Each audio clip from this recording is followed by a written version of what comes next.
Salam Nusantara bagi kita semua. Selamat datang kembali di channel Ray Agnostik. Tanpa kita sadari, ternyata 90% orang itu akan membantu atau akan memprioritaskan orang yang seagama dengannya. Jadi tanpa kita sadari, kita membantu seseorang itu kadangkala 90% orang yang beragama itu membantu atas dasar seiman, seagama. Jadi kalau saya mengatakan bahwa 90% orang itu, orang yang beragama maksudnya, akan membantu orang yang seiman dengannya. Siapa yang bisa bantah coba? Siapa yang bisa bantah? Bantah aja nggak apa-apa. Kalau bantahan Anda itu lebih masuk akal, lebih rasional, saya akan hapus video ini. Jadi pada faktanya seperti itu. Apa bukti misalnya? Kita ambil contoh bukti yang lebih konkret misalnya. Kenapa saya mengatakan bahwa umat beragama itu lebih memprioritaskan seagama atau lebih mengutamakan seiman? Rohingya misalnya. Kita ambil Rohingya misalnya. Pertanyaan saya sederhana. Apakah Rohingya ini kita bantu atas dasar seiman? Jelas dong. Kalau misalnya Rohingya ini, mohon maaf, beragama Katolik misalnya, apakah kita membantu mereka? Kalau Rohingya ini, mohon maaf, beragama Konghucu misalnya, apakah kita membantu Rohingya ini? Jelas tidak dong. Gak usah ditutupin deh. Jujur aja. Saya tuh orang yang suka belak-belakan gitu. Saya nggak suka menutup-nutupin gitu. Ngomong apa adanya. Ngomong kejujuran aja deh. Belak-belakan gitu. Genuine. Justru karena Rohingya itu seiman dengan kita, makanya kita bantu mereka. Kita kasih makan tiap hari, makan tidur doang gitu. Habis-habisin APBD daerah atau habis-habisin kas negara gitu. Mereka makan ayam, sedangkan rakyat Konoha yang lain ada yang kelaparan gitu. Mereka makan ayam tiap hari, dikasih gratis gitu. Hanya karena apa? Hanya dasar seiman. Itu dasarnya. Nggak percaya? Kita ambil contoh lain misalnya, lebih konkret misalnya. Apakah kita membantu Palestina seperti sekarang ini jor-joran gitu? Semua kita bantu, dalam semua hal kita bantu, emosi kita bantu, material kita bantu, semua hal kita bantu Palestina. Nah, pertanyaan saya sederhana. Kalau misalnya Palestina ini mayoritas beragama Konghucu misalnya, atau beragama Katolik misalnya, atau beragama Hindu misalnya, apakah kita akan membantu mereka ini? No. Mungkin di antara sahabat yang nonton video ini pasti akan bilang gitu. Kalau misalnya Palestina ini mayoritas beragama Konghucu misalnya, akan bilang, oh itu kan urusan mereka. Itu kan nggak ada campur pautnya sama kita. Itu kan urusan mereka. Sama seperti tetangga kita yang lagi berantem dengan tetangganya. Ya seperti itulah. Pasti banyak di antara sahabat yang nonton video ini yang berpikir seperti itu. Terutama yang kaum agamis ya, yang terlalu berlebihan dalam beragama gitu. Terlalu memuja-muji seiman gitu. Jadi kalimat seiman ini, seagama ini bisa menghancurkan suatu negara. Kenapa saya mengatakan seperti itu? Kita masuk ke bukti yang lebih dalam lagi misalnya. Jadi pada intinya kebijakan negara itu banyak dipengaruhi oleh agama. Seperti Konoha misalnya. Negara Konoha itu banyak kebijakannya itu berdasarkan agama.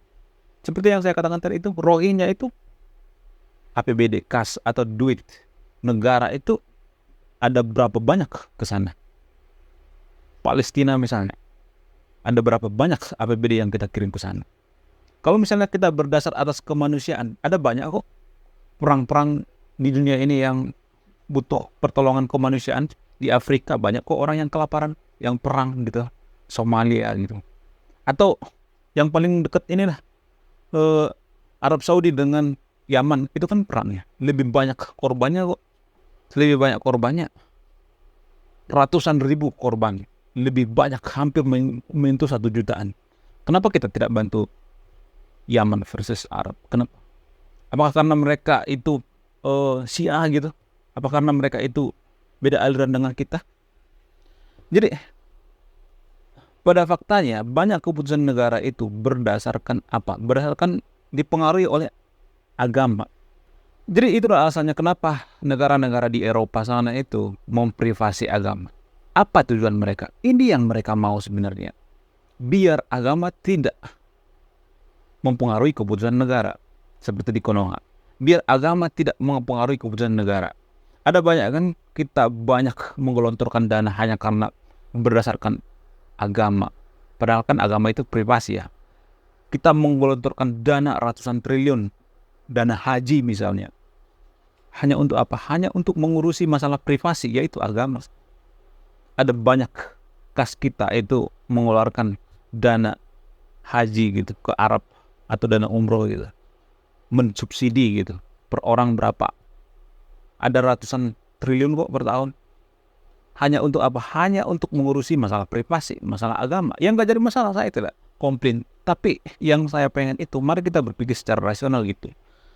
Banyak keputusan negara berdasarkan agama, berdasarkan aturan agama, dipengaruhi oleh agama. Jadi saya melihat ini semacam logical fallacy ya.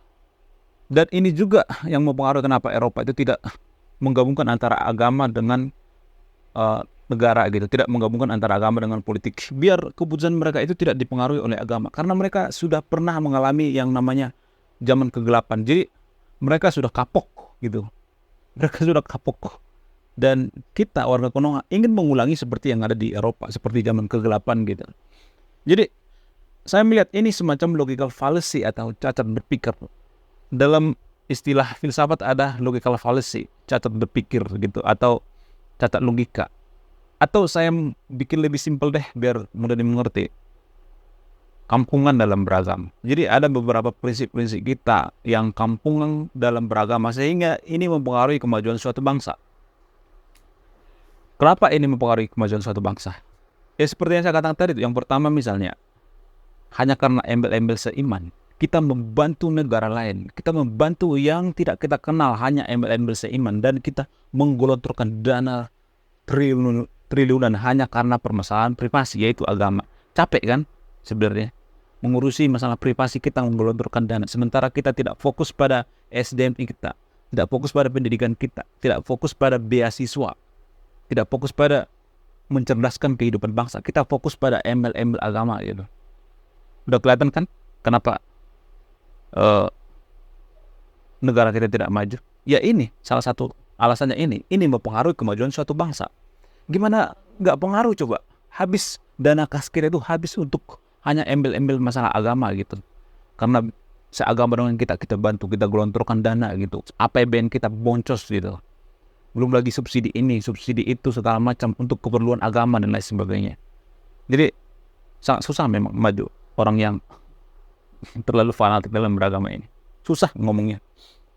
Nanti kalau saya ngomong seperti ini, pasti banyak di antara sahabat yang nonton ini yang berpikir, oh kamu anti agama, oh kamu PKI, oh kamu ateis. Ini kan senjata orang-orang yang terlalu berlebihan dalam beragama untuk mematikan argumentasi kita. Padahal kalau kita jeli, ketua PKI itu sendiri, DNID, cek data, itu mantan santri loh, hatam Quran, beragama. Jadi bagaimana mungkin seorang mantan santri hatam Quran menjadi PKI coba, ketua PKI, atau menjadi seorang ateis? Sungguh tidak masuk akal. Jadi ini hanya semacam mematikan argumentasi ya, makanya mereka mengatakan kalimat-kalimat seperti itu untuk melemahkan kita dalam berpikir gitu, untuk menumpulkan otak kita. Sebenarnya kita dijajah oleh ideologi agama sebenarnya tanpa kita sadari. Kita diperalat sebenarnya. Jadi contoh kedua misalnya, contoh pertama tadi logical fallacy atau kampungan dalam beragama itu, kita membantu orang lain hanya embel-embel seiman, hanya karena seagama dengan kita. Contoh kedua misalnya, dikit-dikit agama. Contoh yang lebih detail misalnya, kita bahas politik nih, atau bahas apa gitu, sains misalnya, atau bahas teori black hole misalnya. Tiba-tiba nanti ada orang yang nyeletuk gitu, warga Konoha. Oh, itu sudah ada di kitab suci kita. Oh, itu sudah ada di kitab suci kami. Oh, itu sudah ada dituliskan di kitab suci kami gitu. Jadi dikit-dikit ada di kitab suci kami, dikit digabungkan masalah agama. Apalagi kita ngomongin black hole. Padahal black hole itu tidak secara rinci dijelaskan di kitab suci. Itu juga dicocok-cocokkan alias cocok logi, penafsiran yang sangat jauh jaraknya. Tapi orang yang terlalu berlebihan dalam beragama ini, atau orang yang mabok agama ini, akan cocok logi gitu, berusaha dicocok-cocokkan. Padahal kitab suci itu kan nggak ilmiah ya. Di video sebelumnya saya sudah jelaskan itu. Kitab suci itu tidak ilmiah. Contoh ketiga misalnya, setiap ketemu orang baru misalnya, atau ketemu turis, bule, atau siapa lah gitu, dia ketemu sama orang gitu, pasti orang ini akan menanyakan agama kamu apa gitu. Jadi sehingga orang risih. Jadi dikit-dikit agama, ketemu sama orang, agamamu apa? Kenapa mereka menanyakan agamamu apa? Apa tujuan mereka sebenarnya? Tujuan mereka itu sebenarnya dalam kurung ya, lu seiman gak sama gua? Kalau lu seiman sama gua, lu aman. Kalau lu gak seiman sama gua, lu gak aman. Itu sebenarnya dalam kurung. Jadi makanya saya juga kalau ditanyain, kalau ketemu orang di Konoha ya, agamamu apa? Saya sangat risih kalau ditanya seperti itu. Agama itu kan privasi. Bahkan di Eropa sekalipun, kalau kita bertanya agamamu apa, kita diketawain guys. Risih. Itu hal yang tabu kalau kita menanyakan agama. Justru kalau kita menanyakan agama di Eropa itu, ngomongin masalah agama, mereka akan mengatakan, berhenti ngomongin agama di depanku. Saya akan melihat agama dalam tindakan. Jadi nggak usah ngomongin agama deh, bacot gitu dengan kata-kata. Saya akan melihat agama dalam tindakan. Kampungan dalam beragama yang selanjutnya misalnya, yang keempat, dia hanya bersahabat dengan teman, atau dia memilih teman maksudnya hanya karena seagama gitu. Jadi kalau beda agama dia nggak mau berteman gitu. Kalau beda agama dengan kita gitu, terus kita minum di rumahnya gitu, kita bawa gelas sendiri gitu, kita nggak mau bercampur dengan gelas mereka gitu. Pokoknya terlalu fanatik dalam beragama, berlebihan dalam beragama. Kalau misalnya ada tetangganya yang beda agama dengan kita jaga jarak gitu.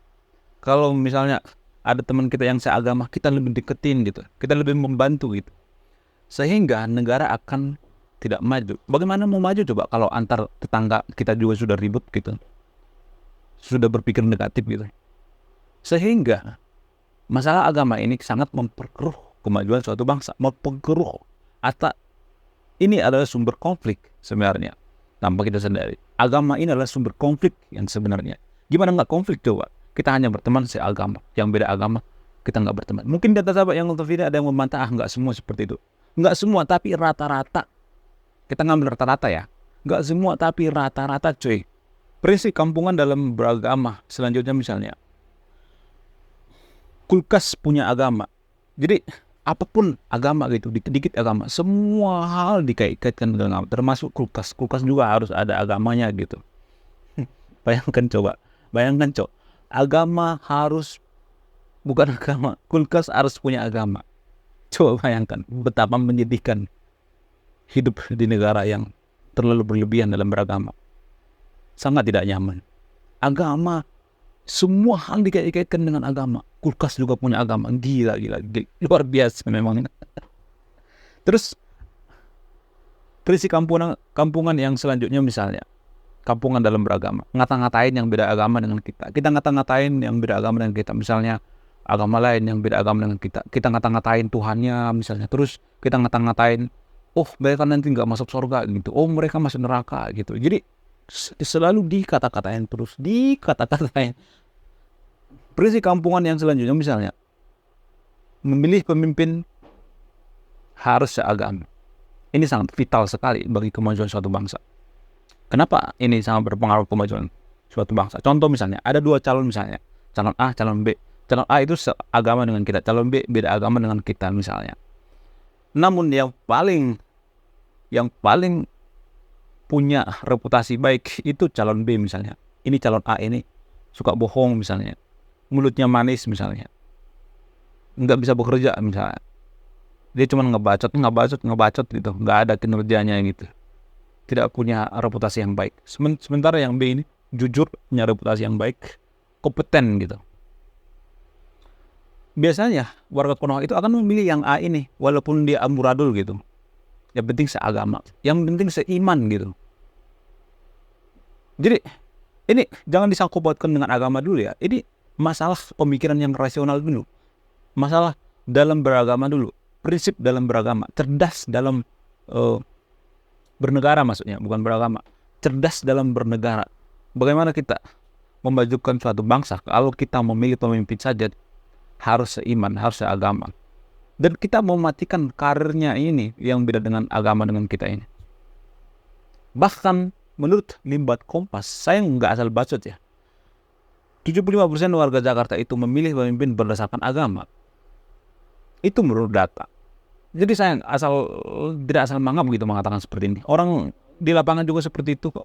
Ya mungkin di mulut ada yang mengatakan, nggak apa-apa, pemimpin yang tidak seiman juga nggak apa-apa. Tapi kalau sudah kena gitu, kalau sudah berlebihan dalam beragama, sudah kemakan dogma, ini akan susah. Karena ganjarannya surga neraka gitu. Kita ditakut-takutin dengan neraka. Kalau kamu milih pemimpin yang beda agama itu, kamu akan masuk neraka. Jadi bagaimana mungkin kita bisa menjadi negara maju kalau hal seperti ini kita tidak bisa terima? Coba bayangkan, hal seperti ini kita tidak bisa terima. Katanya mau negara maju 2045. Ya kalau mau negara maju tuh harus prinsip seperti ini harus dilepaskan dong. Mau jadi negara maju itu ada harga yang harus dibayar. Ini yang harus kita bayar. Anak-anak muda yang nonton video ini, tolonglah. Ini yang harus kita bayar. Eropa itu bisa maju karena mereka sudah melewati fase ini. Memilih pemimpin seagama. Apaan? Pret. Negara malah kacau kalau prinsip seperti ini. Di Eropa nggak ada seperti ini. Makanya mereka maju. Dulu pernah mengalami seperti itu Eropa. Pernah zaman kegelapan, Dark Age. Nanti baca aja kisahnya. Sehingga mereka terpuruk dan mereka trauma. Tapi Konoha tidak belajar dari sejarah orang lain. Kita malah mengulangi gitu. Terus alasan selanjutnya misalnya, kampungan dalam beragama selanjutnya misalnya, pendidikan itu harus ada embel-embel agama gitu. Bahkan saya melihat di Konoha itu ya, sekolah negeri dengan sekolah agama itu tidak ada bedanya. Sekolah negeri itu sudah menggunakan atribut agama, sudah menggunakan, pokoknya atribut agama gitu. Kalau tidak menggunakan atribut agama, kelihatan aneh. Inilah bukti bahwa kita itu sudah kampungan dalam beragama. Sehingga pendidikan kita itu terpuruk, dikuasai oleh agama. Padahal agama itu kan prinsipnya imani saja. Gak usah pertanyakan, bikin otak tumpul. Gak usah banyak cicong gitu. Itu kan agama, imani saja. Walaupun kita ngebodoh-bodohin orang, ya imani saja. Itu kan dasarnya dalam pendidikan agama. Tapi ini digabung dengan pendidikan yang ada di Konoha. Makanya pendidikan kita terpuruk. Ini kejujuran loh. Pahit tapi jujur. Saya mengatakan seperti ini bukan asal mengamati. Saya mengamati. Lama saya mengamati. Kejadian-kejadian seperti ini di Konoha, lama saya mengamati. Alasan selanjutnya misalnya, di Konoha itu ya, ada prinsip kampungan yang mengedepankan hafalan-hafalan gitu. Jadi kita tuh disuruh menghafal. Jadi di Konoha itu ya, orang yang menghafal kitab suci itu adalah orang yang cerdas. Padahal no. Orang yang menghafal kitab suci itu bukan orang yang cerdas. Bukan. Itu adalah orang yang, mohon maaf ya, yang rajin ya. Iya rajin juga gitu. Rajin dan otaknya, daya ingatnya bisa aja mungkin karena diulang-ulang gitu. Karena kebiasaannya, karena rutinitas, jadi bisa dihafal gitu, rutinitas. Tapi menurut saya itu lebih baik kita, atau lebih baik kita memahami gitu, mengkritisi daripada hanya menghafal, bikin otak jadi puyeng gitu. Jadi orang yang, mohon maaf ya, orang yang menghafal kitab suci itu menurut saya itu bukan orang yang cerdas. Itu bukan orang cerdas, itu masih orang yang di bawah rata-rata gitu, masih standar ya gitu.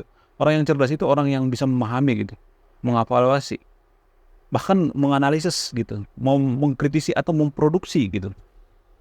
Misalnya nih ada misalnya produk, misalnya ini baterai misalnya. Orang yang cerdas itu bukan menghafal ini merek baterainya apa gitu, bukan menghafal merek baterainya, tapi mengevaluasi gitu. Kalau bisa bikin baterai yang baru lagi seperti ini dengan merek yang lain gitu, memproduksi gitu, atau memahami gitu gimana cara kerja baterai ini, daripada harus menghafal apa merek baterai, misalnya Canon misalnya merek baterainya, kita hafal gitu merek baterai semuanya. Jadi sama seperti itu kalau menghafal kitab suci. Lebih baik kita bikin baterai yang baru lagi, memproduksi, daripada hanya menghafal yang bikin kita otak jadi tumpul. Oke, sekian video ini. Di antara sahabat yang nonton video yang tersinggung, kalau Anda tersinggung dengan apa yang saya katakan, itu artinya kita belum siap jadi negara maju. Negara maju itu ada harga yang harus dibayar. Apa yang harus dibayar? Ini, tinggalkan prinsip kampungan dalam beragama. Saya Ray Konoha, salam rasional.